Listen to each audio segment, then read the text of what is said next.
Oi, tudo bom? Entender o funcionamento dos impostos é mais do que uma questão econômica, é também um ato de cidadania. Por isso, hoje o Sobre Política fala a respeito do nosso sistema tributário. Eles estão em quase tudo, da conta de luz às compras no supermercado. E aí fica aquela dúvida, como esse dinheiro é usado pelo poder público? No estúdio, vamos entender melhor a reforma tributária, um projeto debatido há anos e que agora começa a ser posto em prática. E ainda vamos falar sobre o imposto de renda, um dos tributos mais conhecidos do país, mas que continua rodeado de muitas dúvidas. Fique com a gente, o Sobre Política está começando.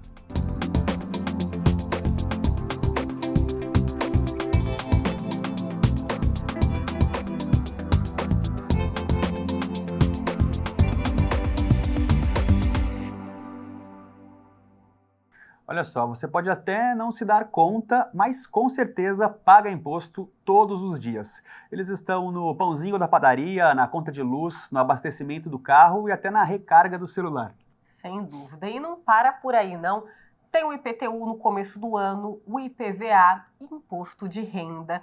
E é preciso, pessoal, criar ali uma planilha e se planejar para não ficar em apuros financeiramente, viu? E aí fica a pergunta, para onde vai todo esse dinheiro? Pois é. Bom, a gente te mostra agora, na reportagem, os principais tipos de tributos e como eles impactam diretamente a sua vida. Não é exagero falar que eles estão lá do momento em que acordamos até a hora de dormir. De manhã, ao ir na padaria, até o momento de abastecer o carro na volta para casa depois do trabalho. Estamos falando dos impostos. A gente paga um imposto que a gente nem sabe o que está pagando. Eu gostaria que isso aí pudesse, que alguém brigasse pela gente para ver se a gente dava uma diminuída. A gente anda pagando muito impostos, principalmente sobre a alimentação, né? Acho que é muito absurdo, né? Os impostos estão embutidos em todo tipo de mercadoria.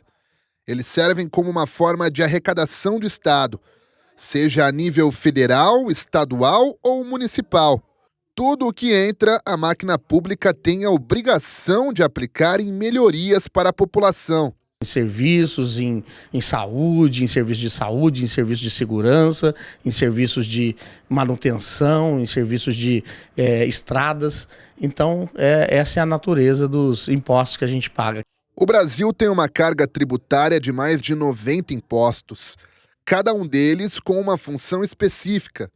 O recolhimento dessa arrecadação, no entanto, é diversificado. Alguns vão para os cofres da União, outros para a gestão estadual e até para o município, como explica esse advogado. Então a gente tem impostos aí municipais, né, clássico, a IPTU, né, sobre a nossa propriedade de imóveis, né? A gente tem o estadual, né, que é o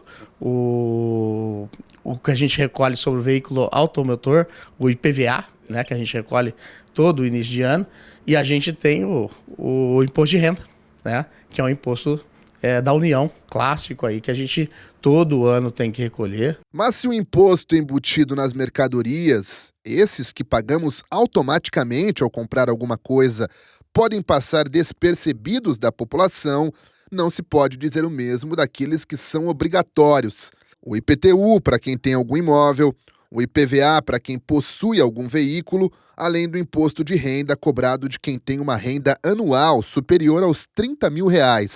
Todos esses precisam ser quitados ainda no primeiro semestre. É por isso que o Flávio, já aposentado, se antecipa e organiza as finanças para não ser pego desprevenido com as contas. Eu, particularmente, sou aposentado e tenho direito ao 13º, e quando chega esse dinheiro eu já separo uma boa parte para pagar os impostos que são pesados mesmo. Algum desses impostos, por conta do valor elevado, precisam ainda de uma atenção especial do aposentado. O que realmente mais pesa, eu acho que é o IPVA. É 4% do valor do carro e esse realmente dói no bolso e às vezes tem que ser dividido. Eu procuro não dividir, pagar à vista, mas nos últimos anos tem sido bem complicado e eu tenho optado pelas 5 vezes. Recentemente, em 2024, o Congresso Nacional aprovou a primeira reforma tributária da nova República, período correspondente ao pós-ditadura. O texto, que ficou durante anos parado no parlamento, foi sancionado com a promessa de simplificar a cobrança de impostos no país. A ideia principal seria juntar todos os tributos em um só, deixando a carga tributária mais transparente. No entanto, como destaca esse advogado, o texto inicial do projeto já começou a ser alterado. A gente já viu que a reforma não está simplificando tanto assim, né? De 1 ou 2 impostos que estavam sendo propostos para agregar, né? 7, 8 impostos federais e mais meia dúzia de impostos estaduais, municipais. A gente já está, né, chegando aí em 7, 8 novas siglas de impostos. Dani, difícil, né? Ter assim, na ponta do lápis, saber exatamente quais impostos nós estamos pagando a todo tempo, né? Sem dúvida. Por isso é importante, como a gente viu aí na reportagem, ter o planejamento tudo certinho e procurar saber, né, Marvin? A gente sabe que é um cadinho ali complicado, não são temas muito fáceis, muito didáticos, mas é sempre importante buscar informação, né, para a gente saber, pelo menos, para onde está sendo destinado o nosso dinheiro, para também não sair falando bobeira por aí, né? A gente sair espalhando fake news é muito importante. Mas eu acho que a palavra-chave é esse planejamento, né? Igual a gente pôde ver no personagem da nossa reportagem. Exatamente. E mais um tema importante da gente entender é a reforma tributária, que a gente passa a falar a respeito dela no próximo bloco, né, Dani? É isso aí, pessoal. Fiquem com a gente, é rapidinho. Voltamos já já.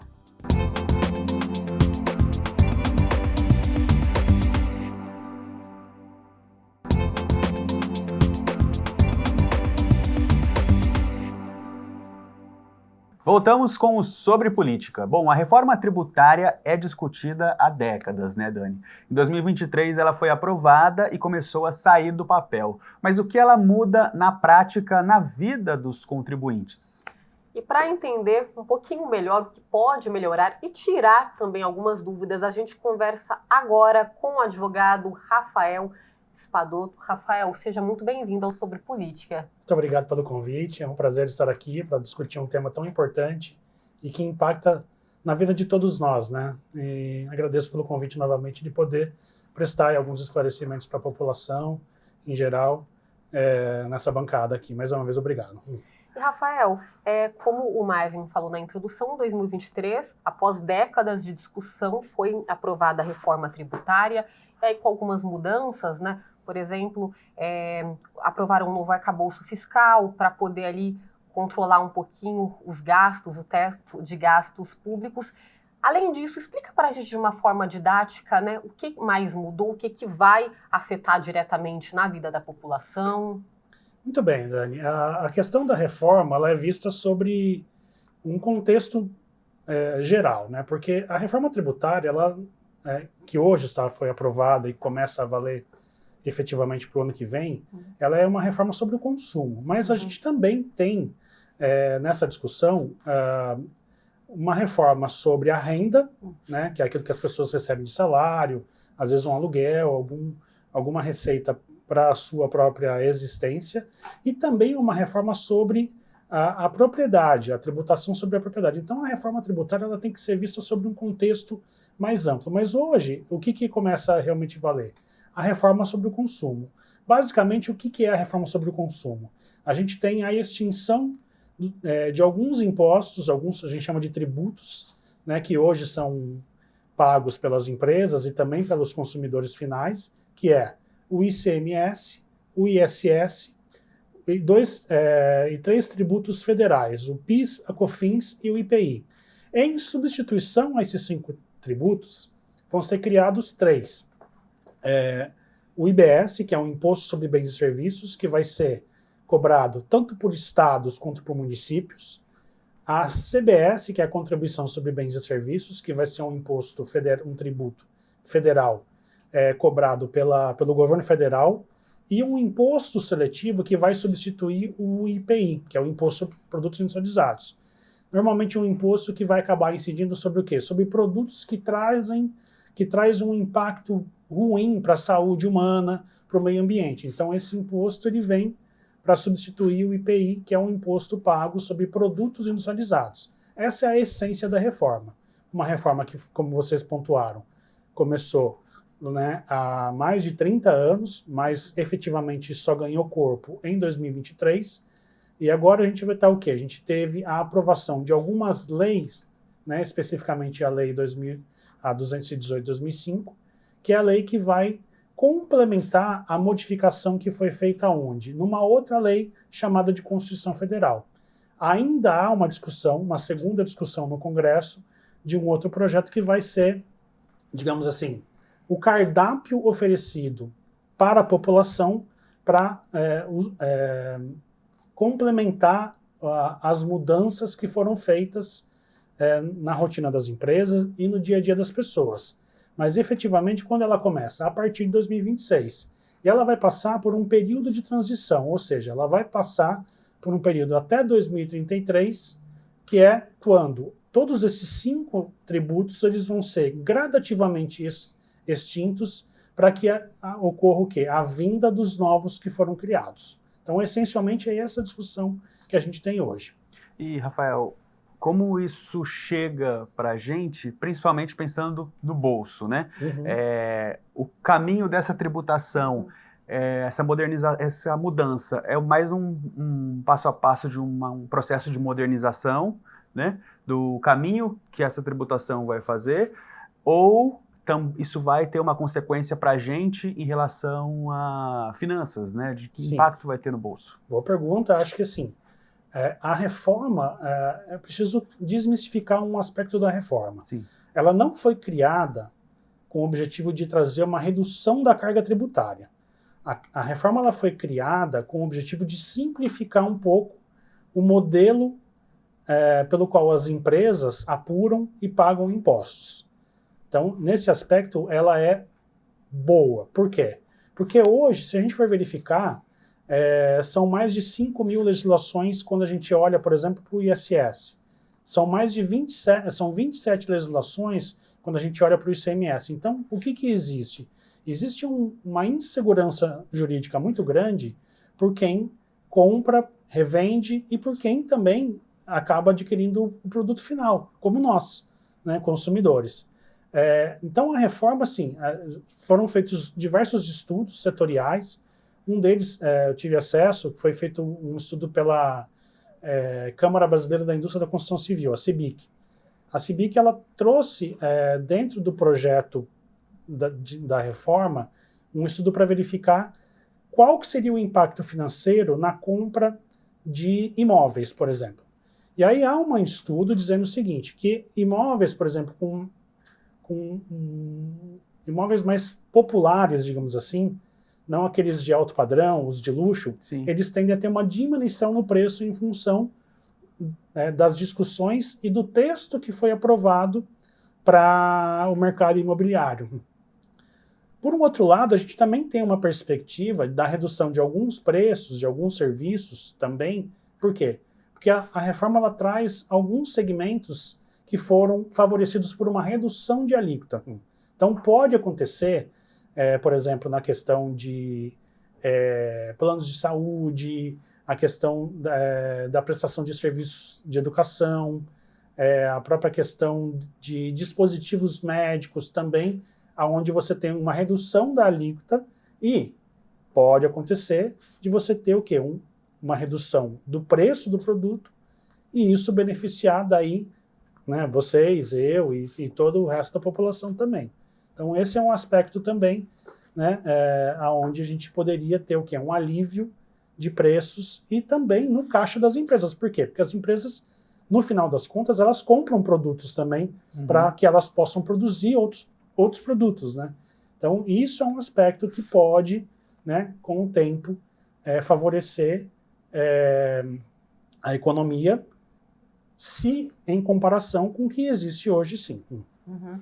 Vamos fazer uma pausa, né, Marvin, na nossa conversa rapidinho, porque a nossa equipe foi às ruas para saber o que a população acha sobre esse assunto, né? Se eles pagam muito imposto, se nós pagamos muitos impostos, se acham que é justo, né, Marvin? Vamos acompanhar, então?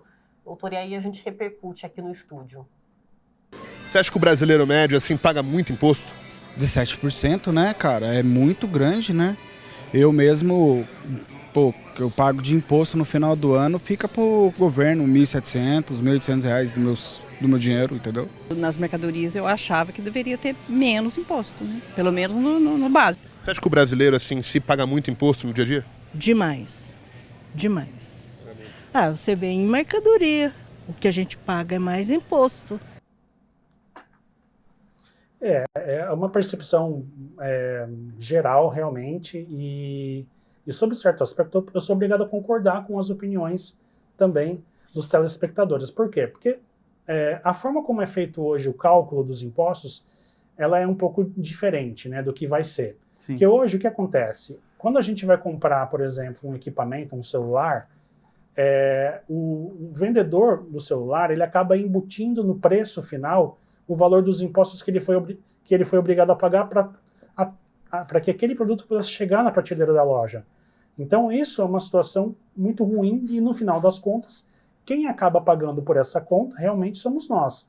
A reforma ela quer mudar esse aspecto. Por quê? Porque ela não vai... porque quando uma empresa for vender algum produto, eu dei o exemplo do celular, né? Esse valor do imposto ele não vai poder ele vai ser excluído do preço final. Por que ele vai ser excluído? Porque ao excluir esse valor, toda a cadeia de consumo ela vai conseguir o quê? Ela vai conseguir tirar aquele valor como uma despesa. E sendo uma despesa, ela vai poder usufruir de algum benefício fiscal e não repassar esse valor como um custo final do produto vendido. Por quê? Porque a reforma ela traz essa diferença em comparação com o que hoje é praticado. A cadeia de consumo feita pelo fabricante, o atacadista, o varejista vai poder cobrar um imposto somente sobre a parcela de valor agregado que ele for colocar para a venda final. Então, nesse aspecto, não daria para fazer uma conta matemática agora aqui, mas nesse aspecto a gente existem estudos que comprovam que da forma como está hoje, que é cumulativo, então quando sai da fábrica já sai com um valor a mais, quando sai do atacadista já sai com um valor a mais, quando sai com valor varejista sai com um valor a mais. Esse valor a mais que está sendo hoje praticado, ele não vai acontecer mais por conta da reforma. Então é só a diferença de preço e o atacadista, o varejista vai conseguir ter um benefício na redução do valor final por conta de uma técnica chamada de creditamento do imposto.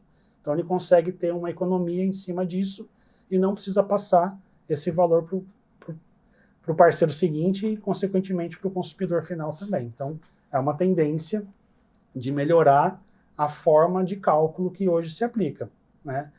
Agora, se isso vai se refletir efetivamente numa diminuição do preço, aí só o tempo vai dizer.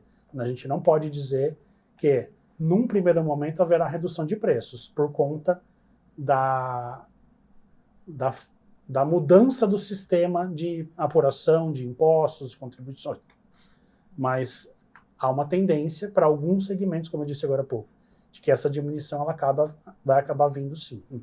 Tem aí dentro disso até um comportamento de mercado, né? Sim. De como isso vai ser absorvido, né, Sim. Rafael?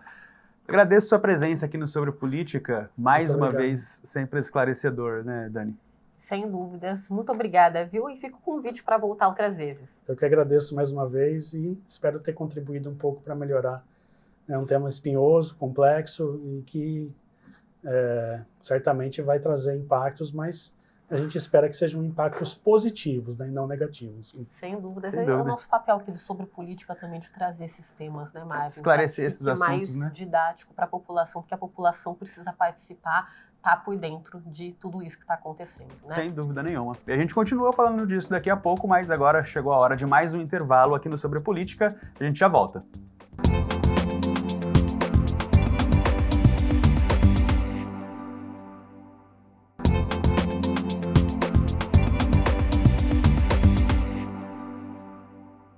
Estamos de volta com Sobre Política e hoje a gente está falando sobre reforma tributária, né, Marvin? Você tem alguns dados para a gente? Temos sim, Dani, principalmente porque essa é uma ocasião para a gente falar também de educação financeira, de transparência. E me diz uma coisa, você sabe quanto tempo a gente trabalha durante o ano para pagar os impostos? É esses números que nós vamos trazer agora para a gente ter uma ideia e conseguir falar a respeito disso. A gente mostra agora, desde 2010, como tem funcionado. Olha só, dias trabalhados para pagar impostos, começando lá por 2010, lá foram 148 dias. A gente percebe que a mudança ela é sempre gradual, né? No ano seguinte, 2011, subiu para 149, depois 2 anos ali com 150, na sequência, 2014 e 15, 151.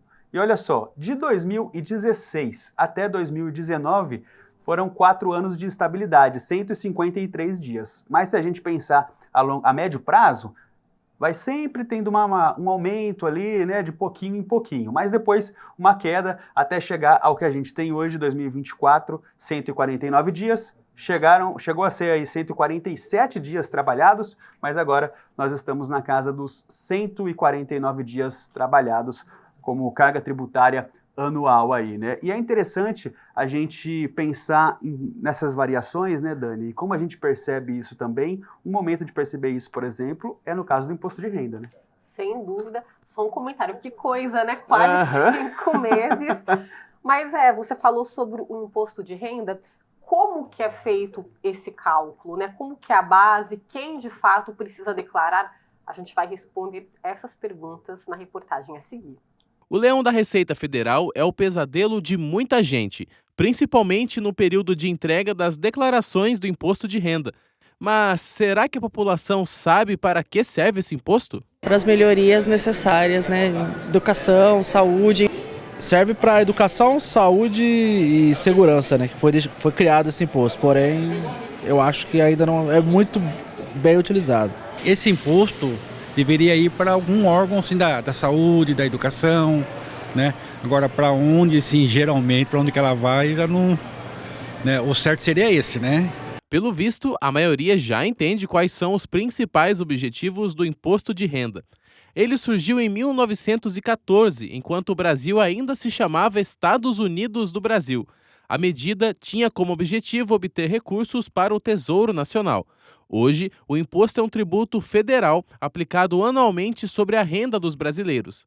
Os recolhimentos são revertidos em investimentos para os serviços básicos, como saúde, educação e segurança. Hoje, quando você faz o recolhimento do imposto de renda, o pagamento ao contribuinte, ele é destinado a algumas coisas que são essenciais no nosso país. Então, saúde, educação. Então, muitos serviços públicos não seriam possíveis se não houvesse o recolhimento do imposto de renda.